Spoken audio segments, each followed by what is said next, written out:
Improving your balance for ballet. It's all about gravity. The problem is we walk around every day and don't realize there's no problem. As long as you have gravity and you know how to work it, there's a solution to your balance issue. It's this, right, left, right, left. So the solution is, how do I get control of gravity? How does gravity work for me? Down to go up, to go down, to go up.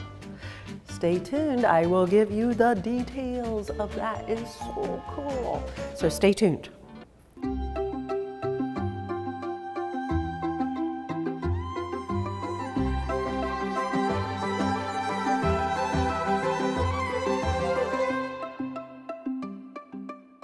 Hi, I'm Cheryl Ale. I am the founding director of RPM, Revolutionary Principles of Movement. I am teaching dancers and teachers to be the very best they can be. This is ballet for everybody, bar none, everybody.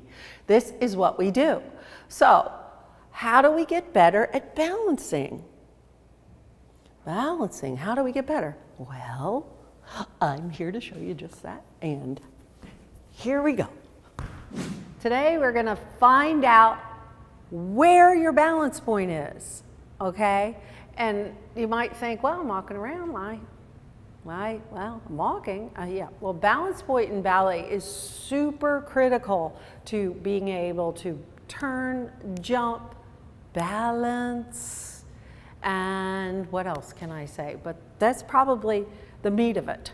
Okay, so here we are. We have two different body types here, two different students. We have Adriana and Shannon. And obviously they're built very different. They have different heights. They have a shorter torso and long legs. And Adriana is pretty balanced. She's a little longer torso, a little shorter leg. Now, these different body types have different ways of finding their balance. What we all have in common is a skeleton, right? And so our skeleton is pretty much alike unless something is different anatomically. But when you turn sideways, I will show you the sameness of our existence. We have, from the skeleton, is your skull, the back of your head. The back of our heads usually are a little further back than our scapula. But you see our scapula, we have back of the head, scapula, back of the pelvis, is all in the back of the body. These are the three heaviest places in the body. So how do we counteract that? Back of the head, scapula, and the pelvis, all the heaviest bones in the body. So we need to counter-react it. I will show you how to counter-resist that. The first thing we're gonna do with every type of body is see, okay, so Adriana has, she has hyperextended legs, right? So how can we help correct this? Because with that comes a little give in the lower back. That's very natural. And then with that comes the tilt of a pelvis. When the pelvis tilts, that changes her alignment, right? So she doesn't have perfect alignment to stay over the balls of her feet. The one thing that will change her body type, and then we have Shannon's body type, which is a longer leg, so she's got more to control, but she's got the same predisposition of a heavy scapula, back of the head, and pelvis. Now, she has a little bit of a bow too, so how do we work with this? Again, this is ballet for every type of body. When I say every body, I mean every type of body. This is where this originated. Most of you teachers, when I have talked to you personally, given you virtual lessons, which I'd love to do for a lot of you out there, the first thing that everyone says is, Cheryl, I just can't get them to stay straight up and their pelvis doesn't drop down and they can't stay in a retire or an arabesque. So I say the first thing we all need to understand is how to zip our zippers, right?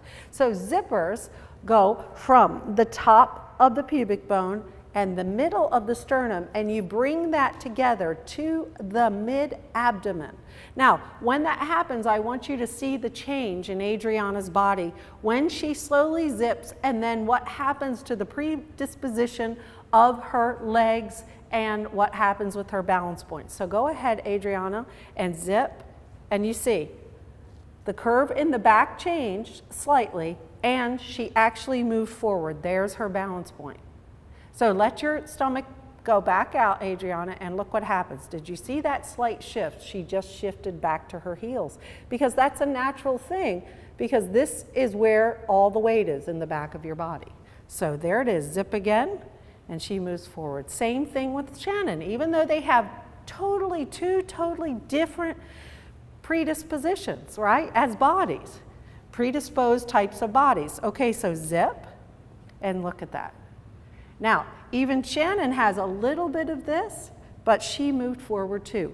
It changed her legs. Now, putting your legs in just a small second parallel. Now watch what happens when they zip, and then they bring their heels together. That's their perfect rotation. No, they're not 180 degree, but guess what happens when they zip? They stay over the balls of their feet again. Now, the other element that helps control the entire piece and engages the energy down through the floor and up through the body. There's an engagement that must happen that creates this oscillation around the body that secures the balance. It's called the zone. I call it the spark zone, but we call it the control zone, right? So because in that spark zone, you are in a place where really ultimately you are infinitely enabled to move. So, okay, so when you zip and you expand your latissimus dorsi and go fifth en avant, expand your latissimus dorsi and elevate and pushing slightly against your hands, zip, and go up to ano, bringing your arms to ano. There you are. And then they can push down through the floor and up through their bodies, and then watch, they will grow just a little more. Let's do two-way energy, and then let's go to the highest level in your body. Higher, higher, higher, higher. You see what's happening with Shannon? When she goes higher, her pelvis starts dropping down. Higher, higher, higher. There is no end to this. It is a beautiful thing, right? Bringing your arms a la seconde, lowering the heels, plie. Slowly just bring arms en bas and slowly bring your foot across to fifth position so they can see once you're zipped and across. Okay, there it is. Now, can you close your fists? You could, because you are both professional level. If someone said, I need you to close your fifth, what would you do? Would zip, right? There it is. Because the zip helps what? The zip helps take the tension off the knees and the ankles, because truly, you don't want to rotate from your knees or your ankles. It has to come from your hips. So there it is, the perfect way to balance your body, find your balance point. There are three separate things. It's zippers, lats, and rotation will put you over your balance point. Thank you. Are you feeling better balancing? Do you have any other tips you want to share with me right here in the comments in our community? Tell me how you balance every day. Maybe you don't. Maybe you're off balance all the time and this kind of brought you just left of center. But that's okay, we're getting closer to balance. But I'd love to hear from you. So we're here to help each other. So if you have some really great tips and really cool stuff you've done with gravity, and well, not too crazy gravity stuff, but some stuff, I'd love to hear from you. So if this is your first time to the channel, well, we would love for you to subscribe, be part of our community. This is a blast. This is a channel is all about helping you dance better, both for the teachers, the dancers, the students, your mother, your father, your sister, your brother. Again, maybe your cat too, but your cats are great at balance. Again, hit that subscribe button and I'll see you next time.